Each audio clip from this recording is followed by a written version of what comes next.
త్రిష తన 40 సంవత్సరాల వయసులో కూడా సౌత్ చిత్ర పరిశ్రమలో తన సత్తా చాటుతూ బిజీగా ఉన్న సంగతి తెలిసిందే.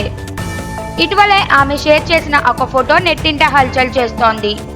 ఈ ఫోటోలో రమ్యకృష్ణ, జ్యోతిక, రాధిక శరత్ కుమార్ వంటి ఇతర ప్రముఖ హీరోయిన్లతో కలిసి త్రిష పాల్గొన్న గెట్ టుగెదర్ పార్టీని చూపించారు.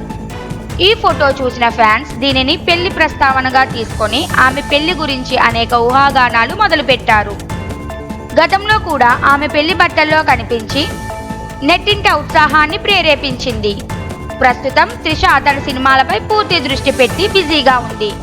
పొన్నియిన్ సెల్వన్ సినిమా ద్వారా భారీ క్రేజ్ సంపాదించిన ఆమె తదుపరి కాలంలో కూడా వరుసగా పెద్ద సినిమాల పట్ల కంటెంట్ కావాలని ఆశిస్తున్నారు. అయితే త్రిష పెళ్లి విషయంపై అభిమానుల్లో ఆసక్తి పెరుగుతూ ఉంటుంది. చాలామంది అనుకుంటున్నారు ఆమె తన సినిమాలన్నీ పూర్తయ్యాక మాత్రమే పెళ్లి గురించి ఆలోచిస్తుందేమో అని.